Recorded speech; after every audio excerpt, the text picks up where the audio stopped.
Good afternoon, grade 7. Good afternoon, ma'am. So how are you today? We are doing fine, ma'am. That's good to know. So before we proceed to our discussion, let us all stand up and pray. Scarlett, please lead our prayer. Lord, thank you for this new day. Guide us in our lesson and help us focus and understand. Bless our teacher and classmates. Keep us safe and help us do our best in everything. Amen. Amen. Thank you, Scarlett. So class, before you take your seat, make sure that your chairs are arranged properly and pick up those trashes under your chairs. So kapag okay na, please take your seats. Yes, ma'am. Now classroom secretary, please check our attendance. Ma'am, there is no absent for today, ma'am. Okay, thank you. So before we proceed to our discussion, class, can you read our classroom rule sheet? Ma'am, for H for have for respect for everyone, and E for engage in learning actively, and A for act responsibly, and T for take initiative and teamwork seriously, ma'am. Okay, thank you, class. I hope you follow our classroom rules or throughout our discussion. Now, let's review our previous discussion. So, I have here a picture, class. Let's take a look at the picture. What can you see in the picture? Rainbow, ma'am. Very good, rainbow. And based on this picture, what do you think is our previous topic? Ma'am, about G-light, ma'am. The light. The light waves, ma'am. Very good, light waves. And what are the colors that you can see on the rainbow? Red, orange, yellow, green, blue, indigo, and violet, ma'am. Thank you, class. Since you already mentioned those colors, what is the acronym we use to remember the color or the narrow bands of Roy light? G. Biv, ma'am. Roy G. Biv. Very good, Roy G. Biv. And what color has the shortest wavelength? Ma'am, red. And what color? Red? Yes, ma'am. Shortest wavelength? Ay, it is the violet, ma'am. Very good, violet. And the longest one is? The red, ma'am. But which color has the highest energy? Ma'am, the red. Red, are you sure? The violet, ma'am. Yes, the violet one. The violet has the higher energy because it has shorter wavelength. Remember, class, wavelength and energy are inversely proportional. So kapag sinabi natin inversely proportional, magkabaliktad sila. If the wavelength is shorter, of course, the energy is higher. So kapag longer naman ang kanyang wavelength, the energy is shorter or lower. So kaya yung violet, it has higher energy than the red. Now, let's apply this to this picture. So, class, nakikita nyo bang pagbabago ng color ng inyong gas stoves? Yes, ma'am. So, di ba kapag marami pang laman ang inyong gasol, ang kulay ng flame ng gas stove is? Blue, ma'am. So, para siyang blue. So, it means that it has higher energy, and if it has higher energy, mas greater din yung heat na produce. And di ba, nagko-color red na rin siya kapag paubos na yung gasol? Because it means it has already lower energy, and kapag lower na yung energy, lower na rin yung heat na produce. So, do you understand, class? Yes, ma'am. Now, let's have a quick game. This game is called hotdog game. So, I'm going to show you a pictures, and if you think this picture indicates heat, ang isisigaw ay Hot, ma'am. hot. And kapag naman hindi, ang Dog, isisigaw ay ma'am. Dog. Ma'am, dog. very good. Now, let's proceed to first picture. The first picture is boiling water. Ma'am, hot po. Hot. Very good. Next one, Ma'am, hot. hot. Ice cream. Ma'am, hot. Hot ice cream. Ay, ma'am, dog. Dog. Very good. Ice cubes. How about ice Ma'am, cubes? dog. Very good. How about fire? Ma'am, hot. Hot. And the ice pops. Ma'am, hot. Ay, ma'am, dog. Dog. And how about the sun? Hot, ma'am. Hot. Very good. And glacier? Dog, ma'am. Dog. Very good. Now, based on our simple activity, do you have any idea na about our topic today? About heat, ma'am. So, about heat, very good, good idea. So, speaking about heat, I have another short activity, and please do this with me. So, put your hands together, class, and rub it for 20 seconds. And then after 20 seconds, press it gently against your cheeks. So, anong nararamdaman nyo, class? Ma'am, a bit of heat. Very good, mainit. Because the heat on your palm transferred to your cheeks. That's why you felt warm. Okay, class, do you have any idea na about our topic today? Ma'am, heat transfer po. Very good, heat transfer. Now, class, can you please read our learning objectives? Ma'am, the objective number 1 po is at the end of the lesson, the learners should be able to first define heat and describe how differs from temperature. Very good. Identify and explain the 3 methods of heat transfer: conduction, convection, and radiation. Number 3 is demonstrate the understanding of heat transfer through simple activities or examples from daily lives. Very good, class. Thank you for your participation. That's our learning objectives for today. Now, what comes to your mind when you see this picture, class? Mainit po, ma'am. Hot. Very good. Hot. So now, we're talking about heat. Let's define heat first. So when we say heat, heat is a form of energy that refers to thermal energy that is in transit or in the process of being transferred. So ibig sabihin po, ang heat is a form of energy na naita-transfer from one object to another. So, another one, heat is also measure of internal energy that has been absorbed or transferred from one body to another.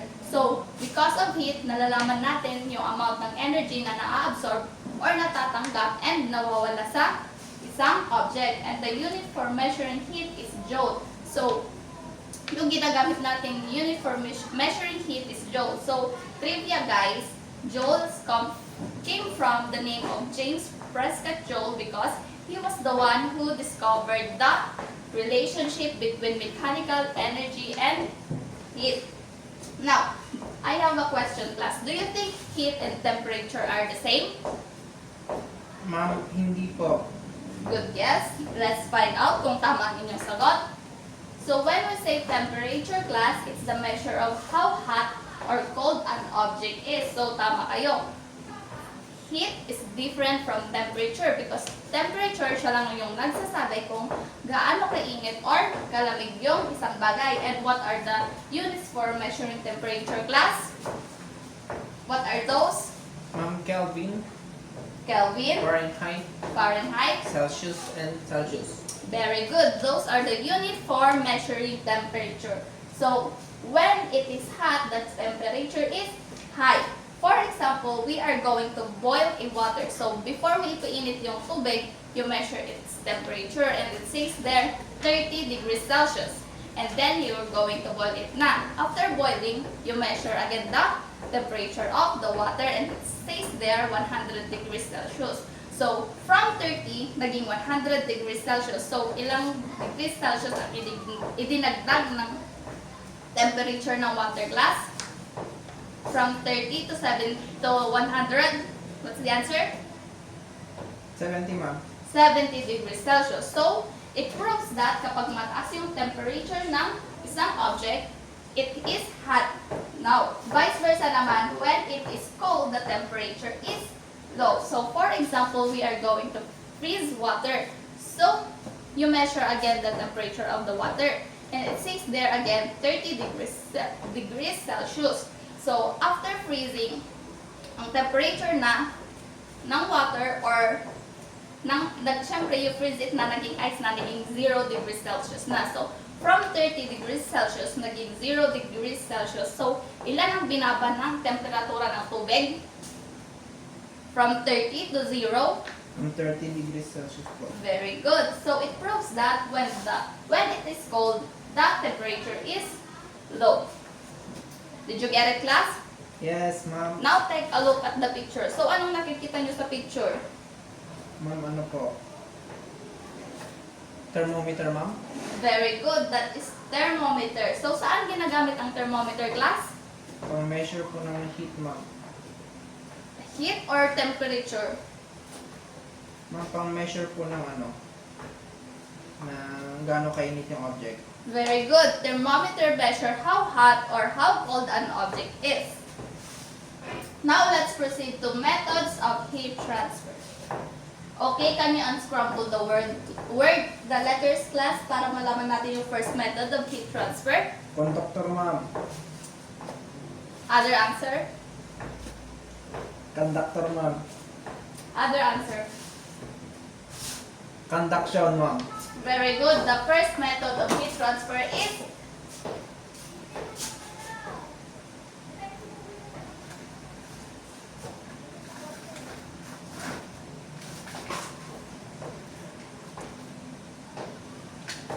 conduction. Now, class, can you please read the definition of conduction? The heat transfer that happens when the two objects touch and heat moves from the hotter object to the colder one. Conductivity refers to the ability of the materials to conduct heat. So, in simple words, conduction is a heat transfer kapag nagkaroon ng physical contact yung dalawang bagay or dalawang object. So, for example, we have here a mug of hot coffee. So, kapag nilagyan natin ng mainit na kape yung mug, anong mangyayari sa mug? Siyempre, iinit, right? And then, when you touch the mug, anong mararamdaman mo? Mainit, ma'am. Very good, mainit. So, from the mug, the heat transfer to your palm when you touch the mug. So, class, remember the term conductivity. So, it refers to the ability of the material to conduct heat. So, there are objects na poor conductor ng heat. So, conductors, solid that conduct heat better. So, sila yung mga bagay na mabilis Mag-absorb po ng heat, ma'am. mabilis mag-absorb ng heat. So, if that's the case, sila yung bagay na mabilis uminit. So, can you give me example of conductors? Ma'am, spoon po. Spoon made up of what? Metal, ma'am. Metal. So, as you can see here, class, we have here a copper wire. Let's use that as an example. Di ba siya yung ginagamit sa mga electric wires because they are good conductor of heat. Now, let's proceed, class, to insulators. So, kung may conductors, meron din tayong insulators. So, insulators, those solids which conduct heat poorly, ibig sabihin, sila yung hindi nakaka-absorb ng Heat, ma'am. heat or mahirap mag-absorb ng heat. Can you give me example of insulators? Ma'am, wooden cardboard. Very Wooden good. wood cardboard. Ma'am, plastic bag po. Kaya nga, di ba, kapag Blanket, tawag- ma'am. Blanket, ma'am. Very good, class. Kaya nga, kapag hahanguin nyo yung kalderong mainit, you use what? Ma'am, pot holder po. O yung Pot holder. Towel po, ma'am, yung pinagkakuha. Very good. You use pot holder or towel because cloths are insulators. So, ginagamit mo yun para hindi ka mapasok. Yes, ma'am. Now, let's proceed to the second method of heat transfer. Unscramble the letters again, class. Ma'am, convection po, ma'am. Convection. Let's see if your answer is correct.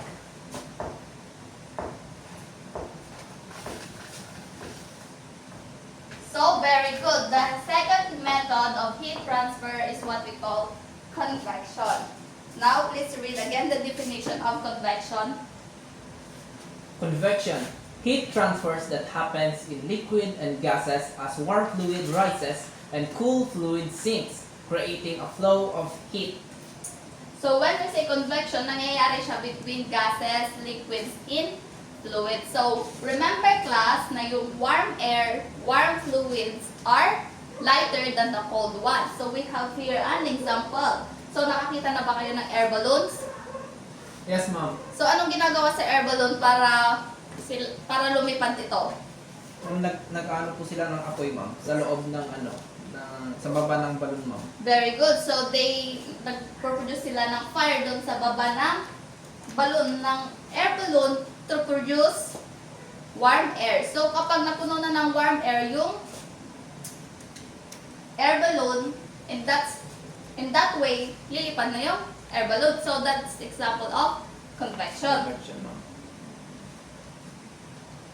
So, let's proceed to the third methods of heat transfer. Can you unscramble the letters again, this class? Natty or ma'am, radiation. Very good. Radiation.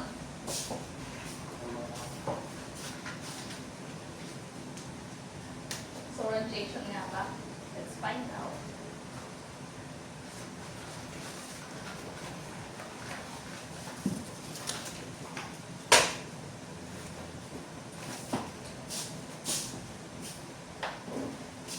So, very good class. The third method of heat transfer is radiation.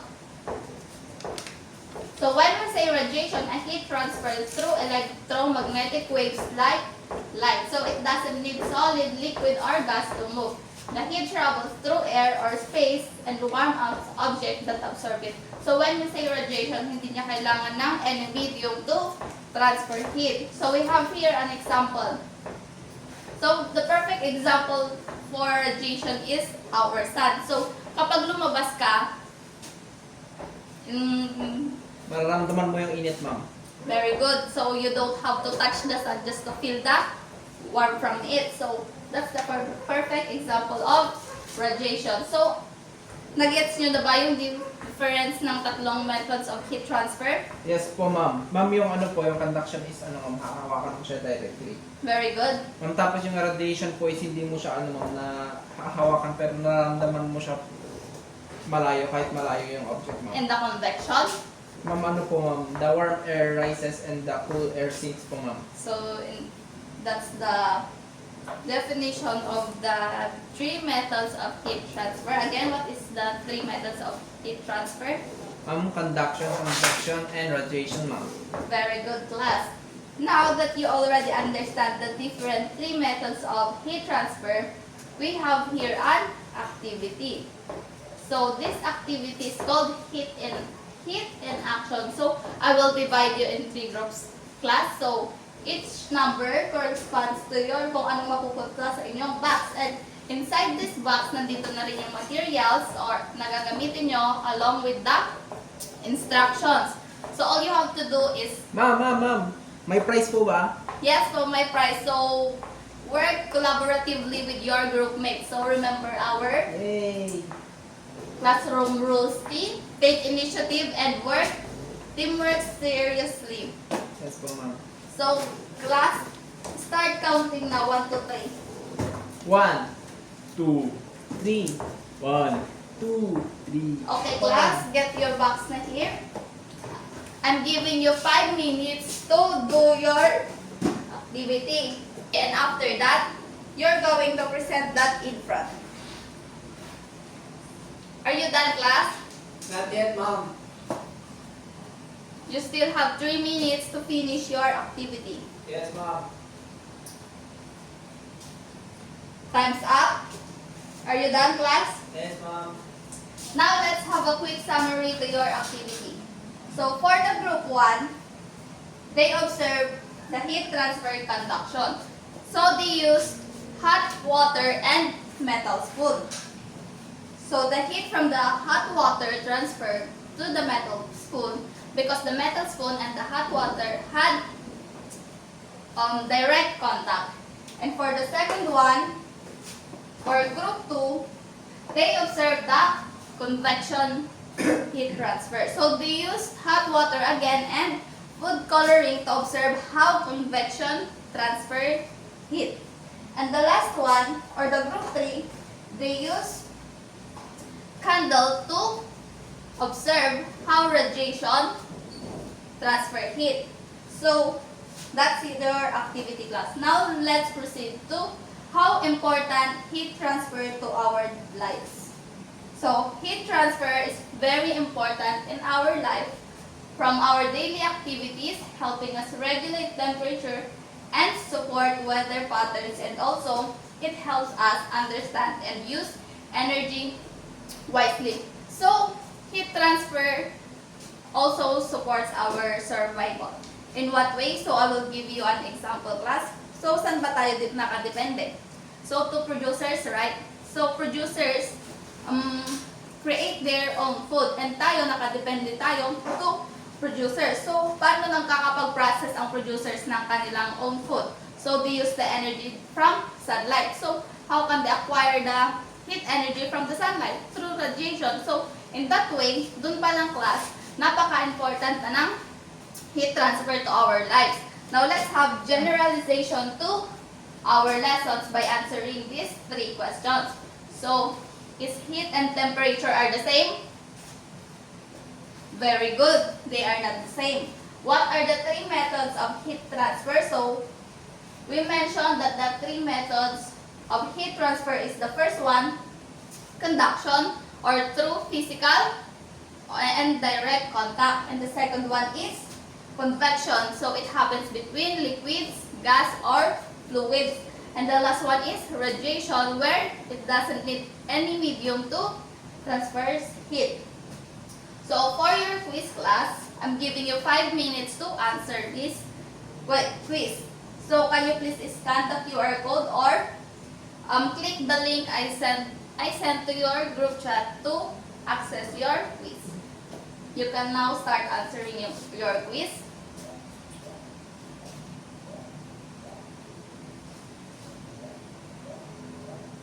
Okay, class, time's up. Submit all your quizzes. So, for your assignment, observe your daily activities at home. Complete the table by writing down activities that involve heat transfer. Identify the type of heat transfer and write a short note about it. So, I'm going to send your assignment to your GC na lang sa mga, or you can take a picture sa screen class. So, that will be all. Thank you, grade 7. Thank Goodbye. you din po, Ma'am Olivia.